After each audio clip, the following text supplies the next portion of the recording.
It is shocking that some women will wake up one day and think of how to kill their husbands or boyfriends simply because they are not comfortable in that marriage. Here we have a list of Kenyan women, majority of them from the Kikuyu community, who broke the record by eliminating innocent souls. But before we get to the list, kindly remember to subscribe, like, and also comment. So at number 1, we have Gladys Wambui. Gladys Wambui is the most recent case. This woman hired thugs for 1.2 million Kenyan shillings to kill her husband of several years. The thugs accomplished the mission but were arrested before Christmas. Sources say that Wambui thought she was not getting enough money from her rich husband, so she ended up killing him so that she can own everything. At number 2, we have Mary Ann Mombi. Mary Ann is another woman who did it in 2017. Mike Okombe, who was a rugby player, is now lying in the grave because of Mombi. This woman stabbed her boyfriend in the friend's house and disappeared, but she was later arrested.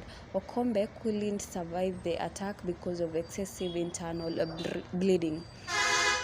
We also have Sheila Wanjiku. In 2017, Sheila Wanjiku was sentenced to death for killing her husband over wealth.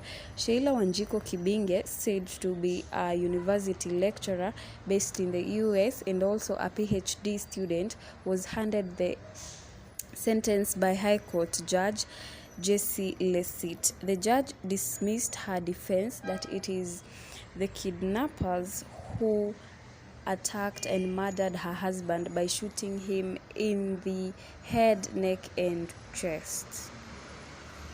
We also have Bilha Njoki.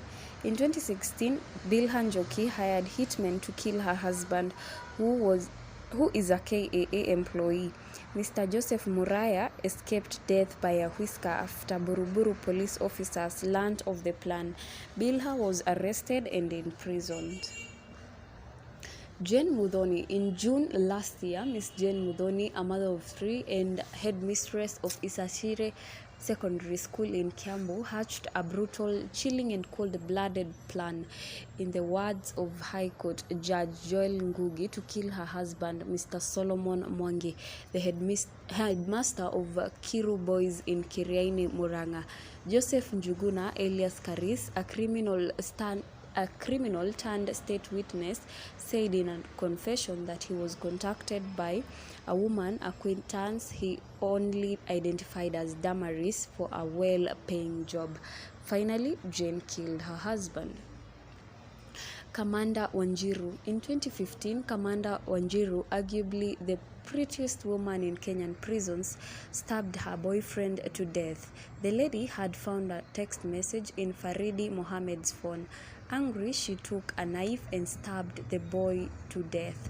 Wanjiru was in Lang'ata women's prison, but she was later released because of the many pleas that people put to get her out of prison.